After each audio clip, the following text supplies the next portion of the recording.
Tapi ya benar-benar butuh juga yang panggung ini kan, Ri. Kan orang butuh panggung, butuh show kan. Nah ini kan yang baru sebentar lagi akan kehilangan panggung kan salah seorang jenderal ya, Panglima Jenderal ya kan. Panglima TNI Jenderal Andika Perkasa ini, Bung. Nah sekarang juga kita masuk nih akhirnya setelah banyak diskusi, katanya hampir lagi dipegang oleh Angkatan Darat, Angkatan Laut memegang. Nah ini channel YouTube Panglima. kayaknya yang paling serius ngebahas pemilihan Panglima ini cuma kita. Gak ada yang lain udah. Ya, gimana Pung melihatnya, Pung? Ini Panglima baru Angkatan Laut.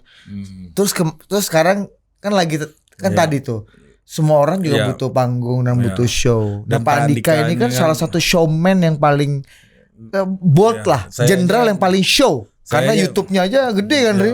Dan badannya juga badannya gede kan. Badannya gede, kekar. Dan show kalau kita lihat YouTube channelnya, Pung, paten kali. Iya, saya pun mau angkat-angkat besi tua ini gara-gara lihat jenderal ini angkat-angkat besi, Pung. Agak fan saya kan. Lihat badan beliau. Show-nya tuh top lah, dia marahin anak buah, dia buka kesempatan untuk anak cucu ex-PKI untuk bisa masuk tentara. Aprilia Mengenang kan bagaimana dia latihan joint force dengan US military adu-adu badan kan. Adu-adu badan, bahasa Inggris diplomasinya bagus. Kan? Ada show. Ada show dan tentunya ini nggak dari ruang kosong, di belakangnya pun ada salah satu jenderal juga ya. Kawan Opung. Jenderal filsafat intelijen.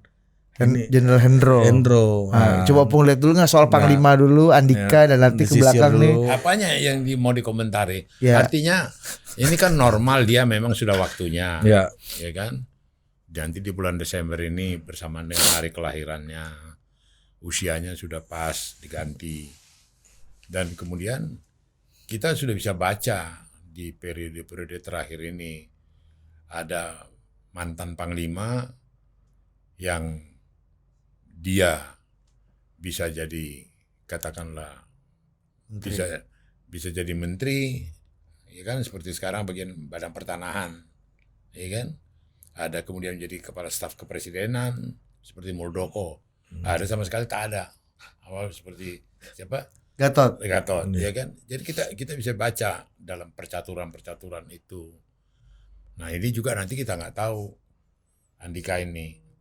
Ya kan, tapi biasanya nggak lama, mereka dalam kata tanda kutip menganggur gitu loh. Biasanya langsung ada peran.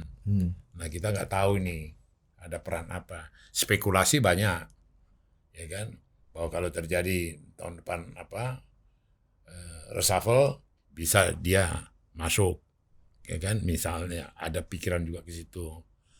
Nah kembali lagi saya pikir dia juga membawa, terus terang aja, satu suasana baru.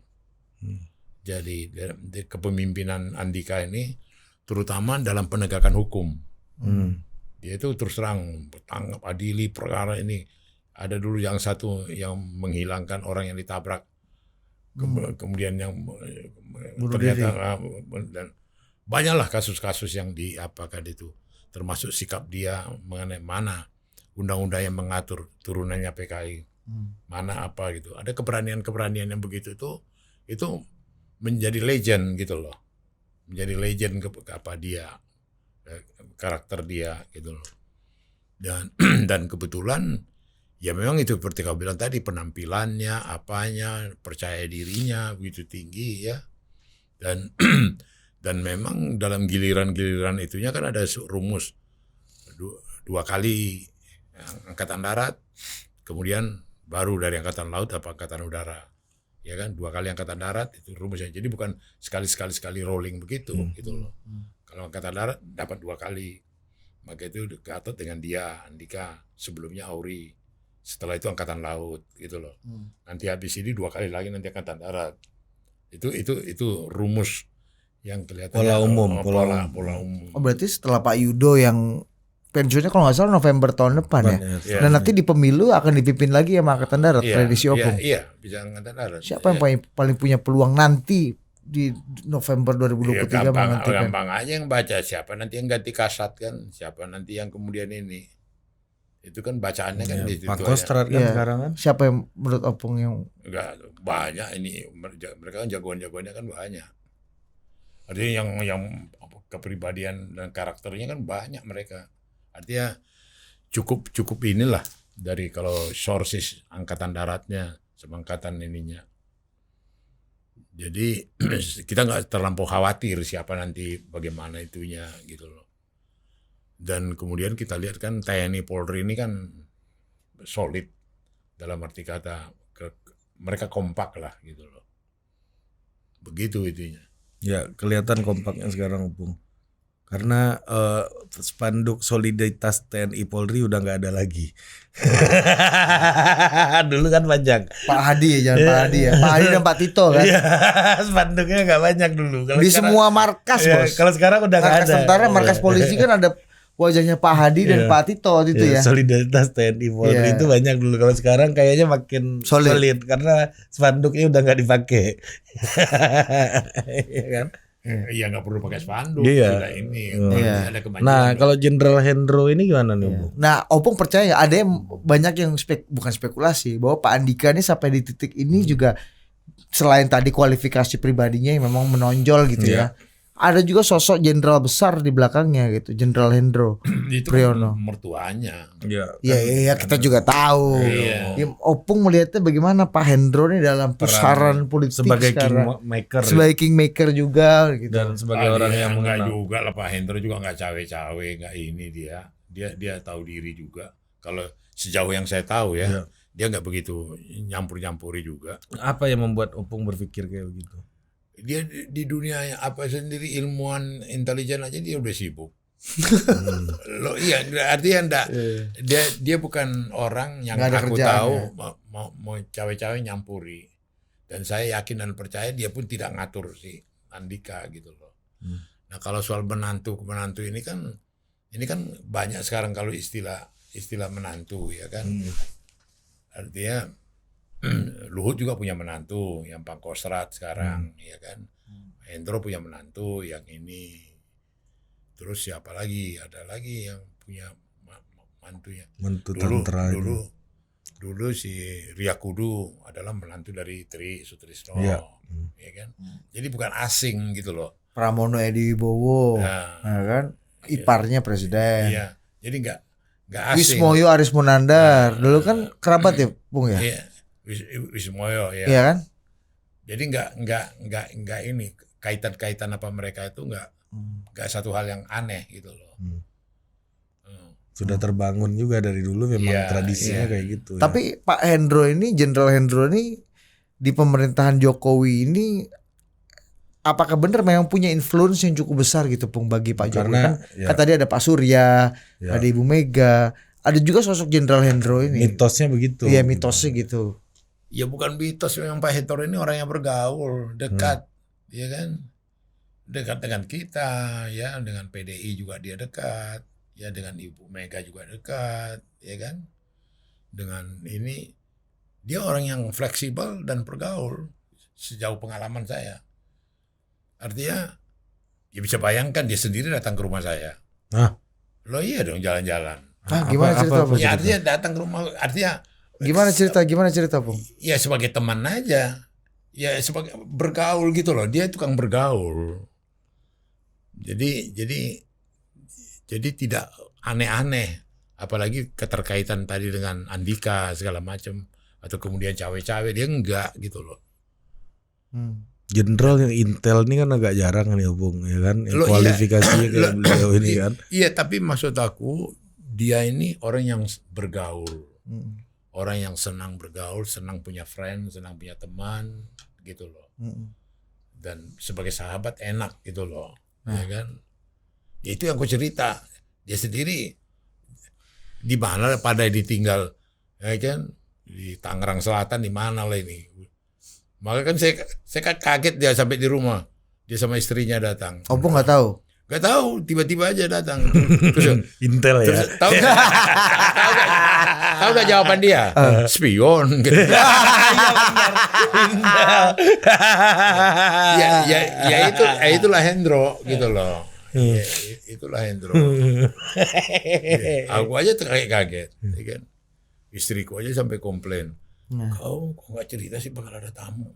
Ya tapi dia pakai pakaian biasa daster apa gitu kan tiba-tiba. Jadi nggak janjian, nggak ini. Hanya incognito aja gitu. Itulah pergaulan dia. Namanya juga apa, Bro? Namanya juga apa? Spion. Loh, tahu alamat saya kan masuk gang rumah saya. Gang Damai segala macam itu kan masuk gang, itu gak gampang nyarinya. Tiba-tiba malam udah nongol. jam 7 jam 8. Wih, Mas. Kok bisa sampai kemari? Spion gitu. Jadi kembali lagi ke dia tadi, memang dia tukang bergaul. Kekayaan dia, persahabatan dia banyak gitu loh, teman-temannya gitu loh. Ya. Jadi dan dia juga tahu diri lah, nggak begitu begitu mencampuri apa. Paling dia ngomong soal apa tuh yang Arab apa turunan Arab jangan ini atau apa itu. Paling yang kayak gitu-gituan ini. Ya, tapi apa melihat bahwa misalnya kemarin kasus Pak Andika gitu ya.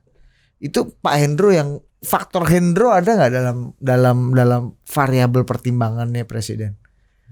Bahwa Pak Andika jadi Panglima dan mungkin tadi Opung memprediksi sebentar nganggurnya ini barang ini. Bukan Pola. Artinya begini, orang banyak lupa Andika itu dulu yang pertama kali pas Pampres. Ya, dan pas Pampres pertama. Hubungan dia dengan pas Pampres itu kan secara kebatinan dengan apa Jokowi kan terbina.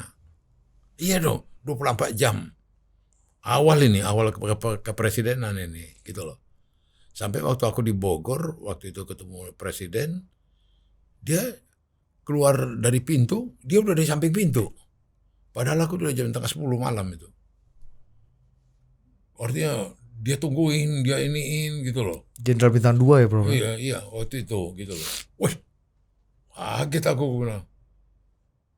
Waktu itu Jokowi antar aku ke mobil gitu loh. Gue toleh begitu, dia udah di situ.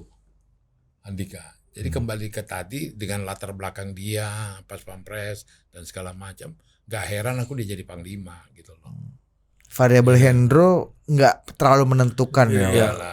Mungkin menjadi garansi tapi ikatan emosionalnya sama presiden pun juga kuat gitu kan. Sama dengan Trisu itu kan udah ajudannya Pak Soeharto.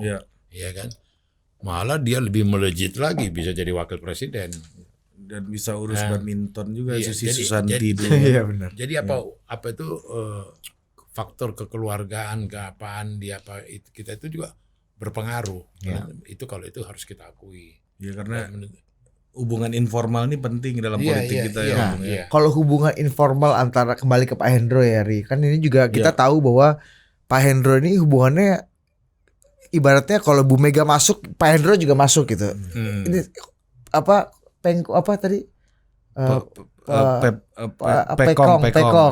Enggak Pekong gitu. Friend nih. Dengan Bu Mega. Nah ini kan lucu, Bung. Ini logikanya gini ya. Pak Hendro waktu itu kita lihat salah satu quote unquote tukang pukulnya Harto juga. Iya kan? Pak Harto. Iya kan di Soeharto kalau kata Om. di Pangdam Jaya. Sampai pernah jadi Sesdalobang, jadi menteri terakhir transmigrasi dan pemukiman wilayah zaman Harto, terakhir kabinet Soeharto. Dan Bu Mega itu ada di betul-betul di ujung oposisi yang dizolimi oleh rezim. Bagaimana dua entitas ini bisa bersahabat gitu? Tapi terus terang catatan emas yang paling otentik, ada dua yang berani mempunyai satu sikap diam-diam menunjukkan simpatinya kepada Mega waktu kritikal itu. Namanya Hendro dan Agung Gumelar. Agung Gumelar waktu itu asisten 1 dari Intel, ya kan. Kemudian siapa di Kodam Hendro. Mereka ini di belakang layar memberikan angin, memberikan ini kepada Mega gitu loh. Gimana cerita? Artinya ada menaruh perhatian gitu loh. Dulu kan tabu, mau dekat pun nggak berani.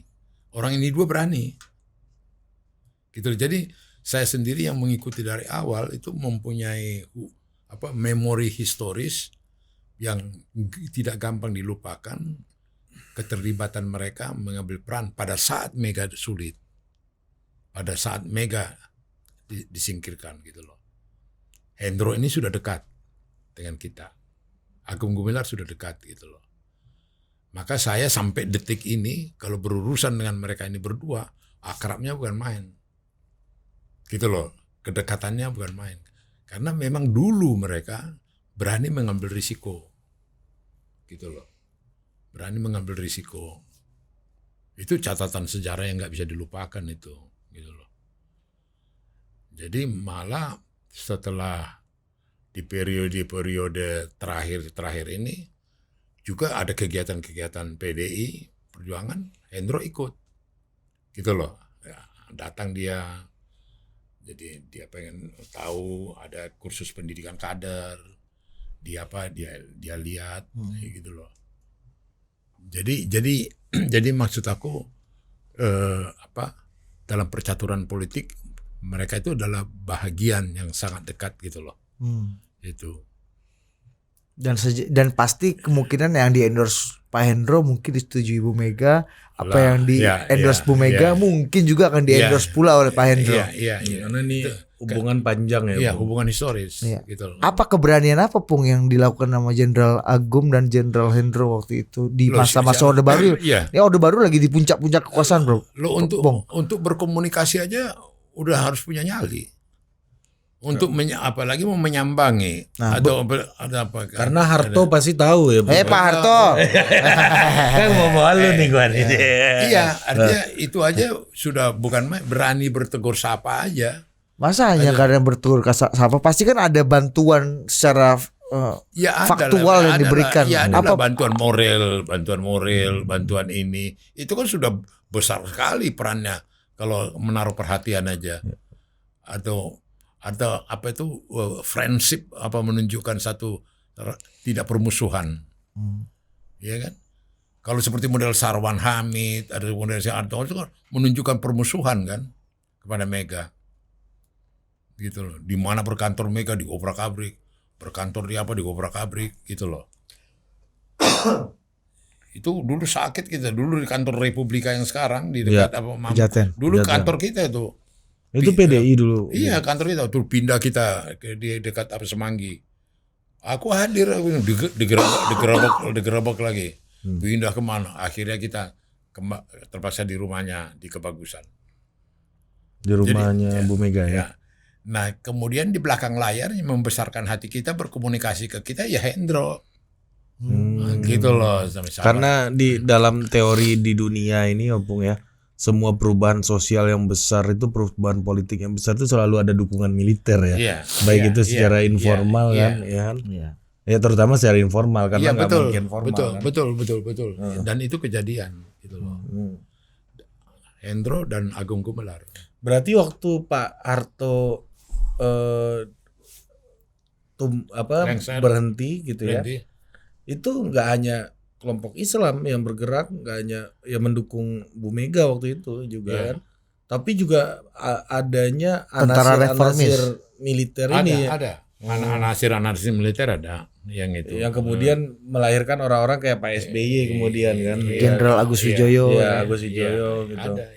Memang di internal PDI, di internal TNI sendiri, ABRI ketika itu memang faksi reformis ini mulai menguat juga waktu itu, Bung ya. Apa cikal bakalnya yang membuat faksi reformis ini makin menguat ketika itu, Bung? Yang tidak betul-betul menjadi kaki tangannya Harto gitu. Iya, ketika militer mulai berpikir soal demokrasi, kalau saya menaruh kekuatan di basket yang lain. Saya pikir itu jawabannya sederhana. Mereka kan punya doktrin. Ya, mereka kan punya apa itu doktrin Sabta Marga. Mereka punya ini. Kemudian mereka mengacu sama dengan petisi 50. Mereka kan mengacu lagi ke laptop. Nggak benar ini yang dibikin oleh Soeharto gitu loh. Konstitusi ya laptopnya. Iya kan? Ini juga begitu. Udah menyimpang ini, udah nggak benar ini cara ini, udah nggak apa ini. Gitu loh. Kok demokrasi kok begini. Kemudian kok diserbu 27 Juli. Oh apa ini gitu loh. Apa-apa mereka yang di dalam itu kalau memang punya nurani ya tergerak juga bersimpati. Gitu loh. Jadi pas seperti yang aku katakan tadi, satu perubahan besar apapun dan segala macam akan ada campur tangan dari mereka-mereka yang nektar, yang tentara-tentara. Nah di antara mereka itu ada namanya Hendro.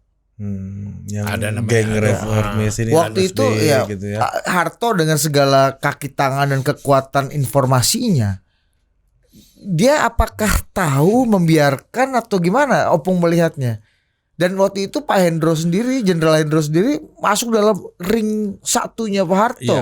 Iya. Sesda Lobang itu kan Sesda Lobang itu kayak sebelumnya iya, sampai akhirnya jadi Sesda Lobang itu kan di Binagraha kantornya Pung. Artinya ring satu betul. Iya.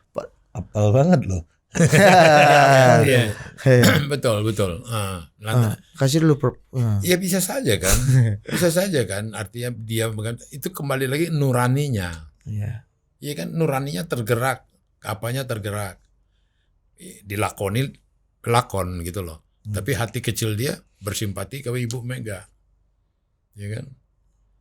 Jadi bahkan waktu terus terang aja penyerbuan yang ke 27 Juli itu kan artinya ada juga informasi dari kalangan militer bahwa akan ada penyerbuan gitu loh. Nah kemudian juga waktu itu saya sendiri waktu itu yang ada di lapangan berkoordinasi dengan Mana Sofian waktu itu yang mendampingi Ibu Mega. Sofan Sofian itu kemudian yang seharusnya Mega mau datang ke Diponegoro untuk memberikan. Kemudian kita putuskan tidak jadi gitu loh. Itu juga karena artis dari militer. Siapa? Ya artinya dari mereka-mereka itu Hendro yang kemudian yang mengatakan ini terlampau riskan, berbahaya. Jangan ini kayak gitu loh. Jadi info-info jadi ada itu satu proses yang terjadi karena nurani, gitu loh. Artinya nuraninya, common sense-nya, akal sehatnya. Ya, ketika memang gelombang perubahan itu besar memang nggak bisa ditolak juga kan. Iya. Mau ikut perubahan atau tetap status quo terlindas oleh tsunami perubahan ini. Betul. Tapi mereka artinya jago juga ya bahwa Jenderal Agung dan Jenderal Hendro sendiri masih tetap diakui dan menjadi bagian penting dari Tentara Nasional Indonesia ABRI waktu itu ya Pung. Maksudku nggak kayak Luhut yang kan pengakuannya Pak Jenderal Sintong kan Pak Luhut ini kan naik pangkat tapi jabatannya kayaknya nggak terlalu penting-penting amat gitu lah. Maksudnya nggak digitukan, nggak diseskokan, nggak di Pati Mabes ABRI kan gitu kan. Iya Pung. Iya. Ya itu yang saya bilang tadi akhirnya nurani. Ya kan? Akhirnya apanya sendiri.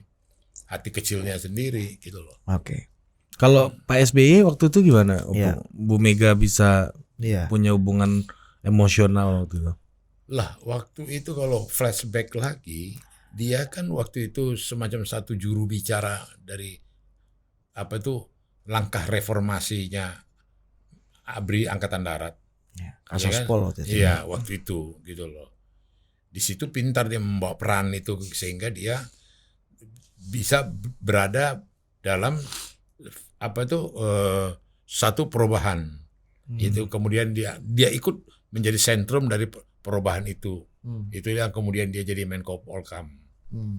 Tapi dia Pak SBY sendiri nggak punya record membantu Bu Mega seperti Jenderal Agung dan Jenderal Hendro. Nggak ada record. Memang ya kalau di gerakan mahasiswanya bintangnya waktu itu ya let's say Adian. Enggak, yang dari gerakan massa let's say Pak Amin Rais, dari Parpol Bu Mega gitu waktu itu kan. Nah dari militer tuh yang dapat momentumnya waktu itu Pak SBY mungkin ya gitu ya. Sebagai reformis ya. Sebagai reformis. Dia setara lah ya kayak gitu ya. Ya tetapi dia tidak bergabung dengan ini. Iya, sementara waktu itu kita ingat betul Jenderal Hendro sendiri jadi menterinya Pak Harto di Kabinet Pembangunan Indonesia 7. Iya kan ketika gue ingat banget tuh Menteri Transmigrasi dan Pemukiman Perasaan Wilayah apa kalau salah ya betul Pung. Nah, kalau Pak Sutioso gimana? Kan ini kan kita bicara jenderal-jenderal di sekitar Bu Mega yang kemudian waktu itu Bu Mega juga memberikan endorsement kepada Jenderal Sutioso untuk kembali menjabat sebagai Gubernur DKI Jakarta itu. Tanpa endorsement dari PD Perjuangan, mungkin Bang Yos waktu itu nggak akan jadi gubernur lagi karena penguasa DPRD itu adalah PD Perjuangan. Jadi begini. Jenderal Sutioso gimana dalam hubungan dengan ya, Bu Mega? banyak orang nggak mengetahui, tapi fakta kemudian terbukti. Mega ini tidak ada dendam. Dalam arti kata sakit hati. Sebenarnya dia kesel kali sama Sutioso. Kesel dengan perbuatan Sutioso waktu peristiwa 27 Juli. Ya kan Sutioso jadi apa waktu itu? Jadi apa? Kepala staf apa panglima atau apa waktu itu? Ya kan? Sutioso kan mengambil peran penting waktu itu. Jadi waktu dia datang ke Kebagusan, saya lah nemanin Sutioso nunggu sampai 1-2 jam waktu itu biar ketemu dengan Ibu Mega karena dia mau ngawinin anaknya. Gitu loh. Itu di awal-awal reformasi itu. Di awal-awal reformasi. Sutioso Gubernur DKI waktu itu. Iya. Dan kemudian saya lihat sikapnya Ibu itu menunjukkan nggak ada barrier psikologis gitu loh. Nggak ada, disambut dengan baik, diapakan dengan ini, kemudian diterima undangannya gitu loh. Yang saya waktu itu lihat, kayak apa ini drama ini, ketemunya kayak apa ini gitu loh, cair aja gitu loh, seperti tidak ada apa-apa. Padahal kita tahu waktu itu dia tetap berada di pihak sana dalam oposisi terhadap PDI gitu loh. Termasuk bagian tentara yang membenci Ibu Mega itu ya, seperti Syarwan Hamid dan lain-lain. Masuk golongan itu, Pong. Iya. Jadi jadi sama itu waktu setelah penyerbuan 27 Juli 1996, perintahnya Mega waktu itu desakan tempuh jalur hukum. Jangan lakukan pembalasan. Ingat betul loh gitu. Tempuh jalur hukum, ada kemudian waktu itu jagoan RO Tambunan Lawyer, dia lah mengumpulkan itu, kemudian melakukan gugatan-gugatan di seluruh Indonesia. Itu jadi tidak ada dengan mengerahkan massa, membalas, mensabotase itu nggak ada gitu loh. Itu legendaris itu. Sikap politik itu legendaris. By law. Percaya kepada proses hukum walaupun mayoritas kalah dia semua di pengadilan gitu loh. Iya. Jadi nggak pemakai massa lagi. Tapi Bu Mega berarti nggak punya dendam kekuasaan ini ya, Bung ya? Nggak ada. Dan dia sendiri betul-betul ibu lah. Dalam arti kata, ini kan terus terang aja harus diakui ya. Di Indonesia ini, bahkan kupikir juga di dunia, nggak ada keluarga seperti Mega, suaminya ketua MPR, dia presiden, putrinya ketua DPR. Soeharto sendiri 30 tahun nggak mampu, baru terakhir Tutut jadi menteri. Gitu loh, ini kan paripurna ini. Suami ketua MPR. Bapak presiden. Iya kan? Ayahnya presiden. Ayahnya Bu Mega presiden. Iya. Ibu Mega sendiri presiden. Iya. Suaminya ketua MPR, putrinya ketua DPR. Waduh, itu bukan main. Ridho sama karunia yang diterima keluarga Mega. Itu ban hitam QQ juga. Iya. Ban hitam Q. Artinya kegigihan berpolitiknya Mega itu tidak sia-sia. Konsistensi dia tidak sia-sia gitu loh. Jadi kalaupun kemudian sekarang, wah kok Mega begitu hak prerogatif ketua umum yang paling menentukan. Banyak orang tidak mengetahui prerogatif itu diberikan oleh DPD termasuk seperti kita dari DPD untuk memprotek dia dari intervensi para senior. Senior itu kan ikut ngatur dia. Emang ada, Bung? Banyak dong, ada Sabam Sirait, ada Berson Jalo, Taufik Kimas suaminya sendiri, ada Subagio Anam, ada Sutarjo, Suryo Guritno. Ini kan ngatur dia nih, ya kan? Apa contohnya yang pernah diatur Bu Mega? Banyak, suka direcokin lah sikap politik atau apa. Misalnya kita rapat DPD, mereka kan DPRPU. Sampai kemudian kita minta putusin dibubarin DPRPU. DPRPU ini kadang-kadang ikut di rapat DPD. DPRPU Dewan Pertimbangan Pusat. Iya, gitu. Jadi memprotek Mega, kemudian datanglah ide dari beberapa ketua DPD, kita kasih hak prerogatif kepada Ketua umum. Diputuskanlah itu di Kongres. Itu ceritanya. Jadi kenapa dia punya? Jadi bukan tiba-tiba hegemoni apa karena dianggap gitu maka dikasih hak prerogatif. Enggak. Itu memprotek dia. Tapi kan kalau sekarang kan nggak ada yang lebih senior lagi daripada beliau. Apanya? Selain Opung. Apanya? Bu Mega. Apanya? Kalau sekarang situasi. Loh iya. Ya, Siapa senior? Siapa yang lebih senior dari Bu Mega? iya. Nah, ya itulah Paling sekarang Opung. dipakai lah itu sekarang juga masih relevan. Dilanjutkan lah ya. Masih relevan lah gitu loh. Yang muda-muda ini tetap memberikan hak yang sama. Iya. Iya. Karena bahaya juga kan. Iya. Kalau aku takut kata Bu Mega kan ya waktu sama Bang Tendi. Aku takut Sama Mbak Puan. sama Mbak Puan kan. Ya kan nggak pernah Bu Mega ngomong saya takut sama senior. Loh, kalau Kopi dulu, kopi dulu, Bu. Iya, Kopi dulu. iya. Nah. oke. Kopi Opung Nggak, belum? kopi apa nggak mau diminum? Ini dari tadi loh deh. Kok kopi dulu, kasih dulu kopi ya kan? Nah, kasih dulu Opung kopi dulu. Aku takut sama Ya, biar kasih ya. Mantap kan. ya kan tenaga bangkit lagi kan agak gagah kan nggak lihat Itu dramanya di situ. Apa player. Wanita QQ, Bos. nggak biar seger Pung tegas dan nggak lihat nanti kan Iya karena kalau Intel ini kasih kode-kode ini begini juga ya. Pak Hendro dia kan raja Intel juga. Nah kalau ya. Pak Hendro sama Pak Luhut dan lain-lain tuh hubungannya oke berarti. Oke mereka. Ya apalagi sama-sama Kopassus. Iya betul. Sama Pak SBY? Apa ya?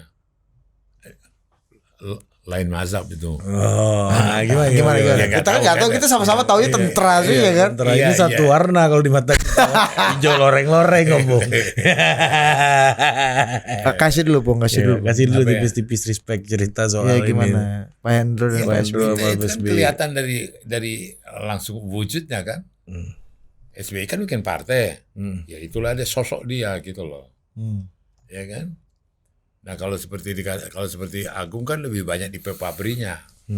Ya ke Sutioso siapa si Hendro coba sempat ikut bikin partai yang kemudian dikasih ke anaknya itu PKPI. ya, PKPI ya, kemudian tidak lagi terus di Itu kan melanjutkan Jenderal Edi Sudrajat dan Pak Tri ya kan. Iya. Jadi apa itu sosok-sosoknya itu gampang dibaca gitu loh. Mereka itu bisa kalau tidak jadi pengusaha sukses ya kan, kalau tidak masuk mendirikan partai ya kan? Jadi gini, saya mau bilang kayak gini Opung. Banyak partai-partai yang foundernya gitu kan itu adalah ex TNI ya, yang waktu awal reformasi ya kan, dan artinya partai itu adalah wajah dari faksi-faksi yang ada di dalam TNI setelah reformasi gitu mungkin. Tapi kalau dibilang founder juga enggak lah. Siapa? Kalau Golkar ya dengan sendirinya. Ya, kalau memang dari dulu mereka udah tentara. Terus praktis nggak ada, cuma tinggal 1-2 itu aja. Ya. Ya Gerindra, Demokrat itu aja. Dulu kan ada Hanura kan dulu. Iya, PKPI. PKPI. Banyak itu.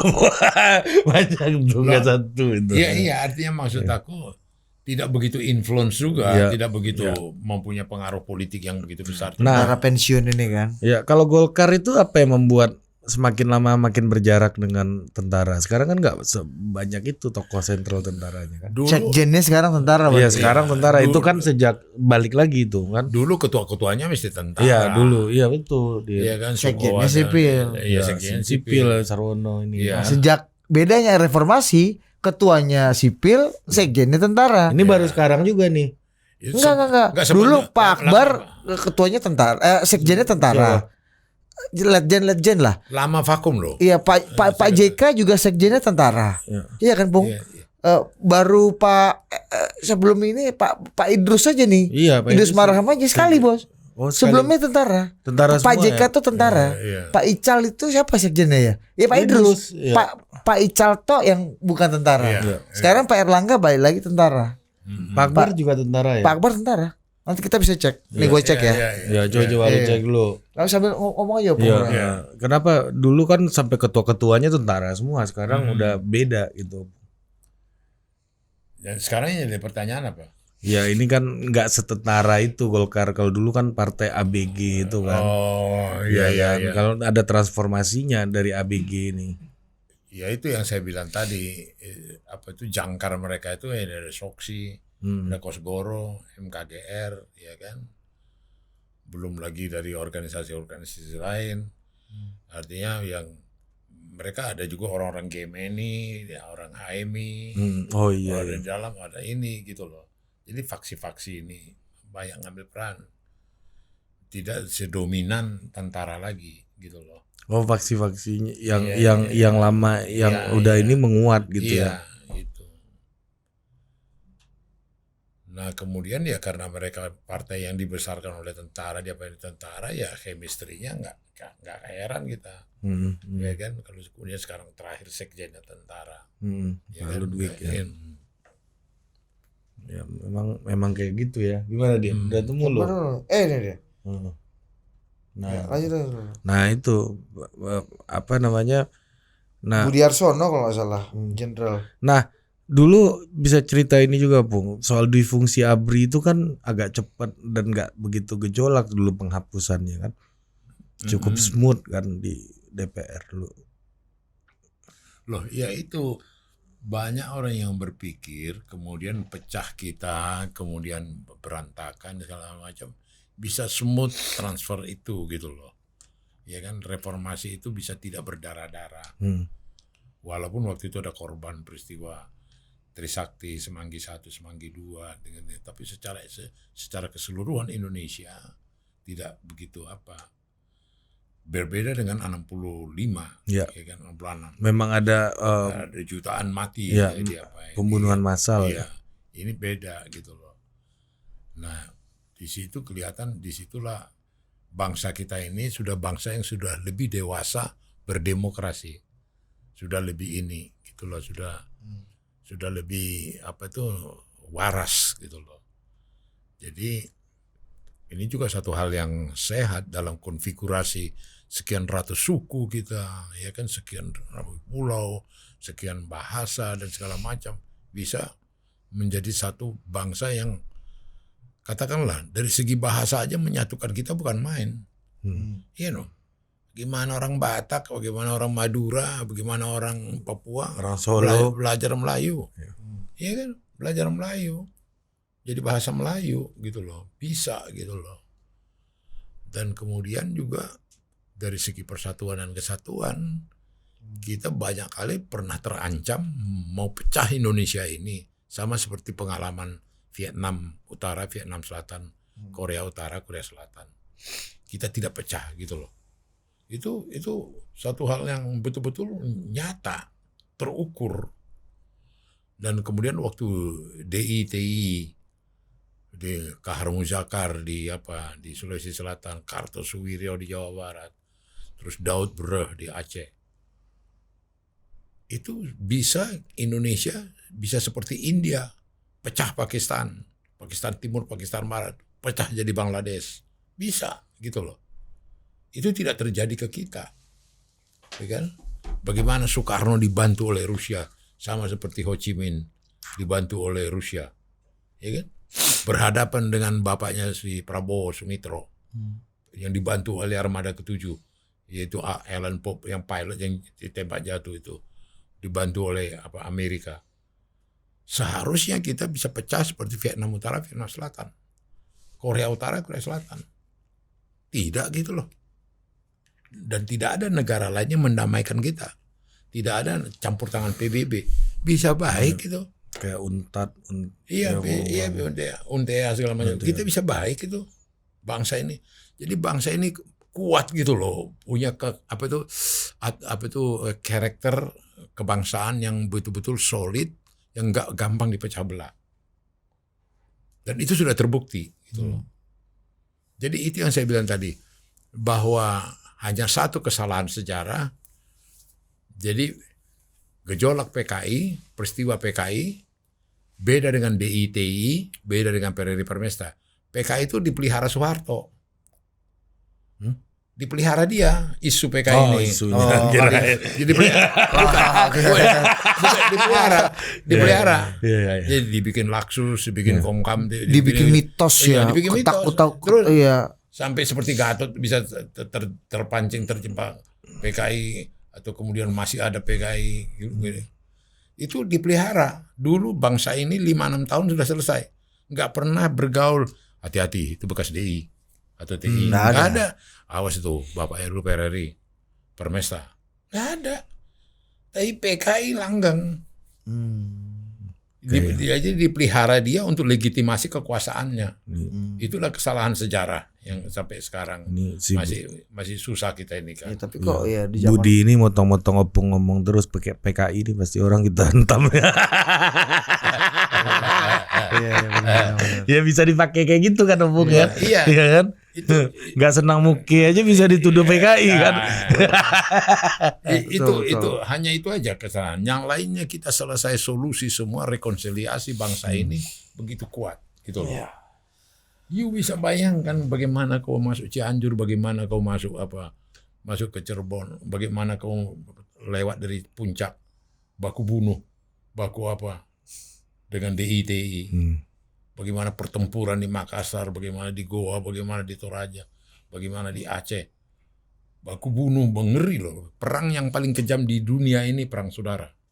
Saya udah pergi perang Vietnam, saya udah pergi perang Kamboja, saya sudah pergi perang Afghanistan. Yang paling kejam itu perang saudara. Kita sudah lalui itu. Perang saudara itu kita sudah lalui. Gitu loh. Jadi memang bangsa ini bangsa besar, bangsa yang punya kekuatan sendiri, daya kalau antibody yang kuat gitu loh. Itu betul-betul rahmat betul gitu loh. imunnya ini bagus ya. Imun bagus. Ya udah bilang secara secara pengalaman kita udah Vietnam Utara, Vietnam Selatan. Udah Korea Utara, Korea Selatan udahlah. Secara teori ya Bung ya. Iya, yang contoh terjadi. Soekarno dibantu sama Rusia, dikasih kita bantuan bukan main sama Rusia. Lawannya Sumitro, bapaknya Prabowo, dibantu Amerika. Armada ke-7 juga sudah datang. Senjata-senjata modern mereka udah di drop. Dan kebetulan ini kolonel-kolonel yang berontak ini kemudian adalah Kapten Lechting pertama yang sekolah ke Amerika TNI, termasuk mertuaku. Mereka yang udah dibina CIA itulah yang balik. Mereka lah tuh yang berbalik melawan Soekarno, PRRI. Oh berarti Opung mantu binaan CIA. Iya, itu yang mertuaku ya.